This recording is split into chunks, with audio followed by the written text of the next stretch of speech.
So you had talked about a point of differentiation, and I think one thing that I definitely wanted to talk to you about was differentiating yourself through having awesome copy. Now, I'll share a recent story. I had had you guys write one of my recent listings. The package was called "The Baddest Brand on the Block."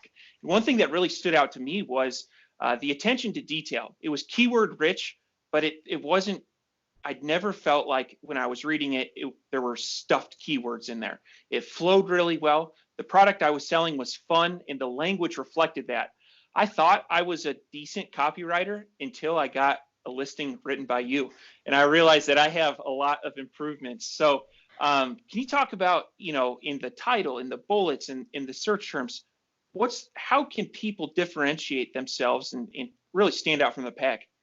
Sure. So I think before you ever get into actually sitting down to write your listing, it's worthwhile to do some thinking, ask some questions, do some research, and identify where you can differentiate yourself and what it is that you're trying to communicate as a brand and about your product. So by doing that research and thinking, okay, well, what does make my product different? Or even if my product is nearly identical, what are my business's values that I want to really shine through in my product listing? And so by being really clear about that, it will make it much easier to then sit down and write and capture those ideas. It can also be very helpful to think about who you're actually writing to. I think that we make the common mistake of sitting down to write and you look at a blank screen, and so it's just you and your computer, and you're not really remembering that it's you and your computer now, but you're really trying to actually communicate with another person.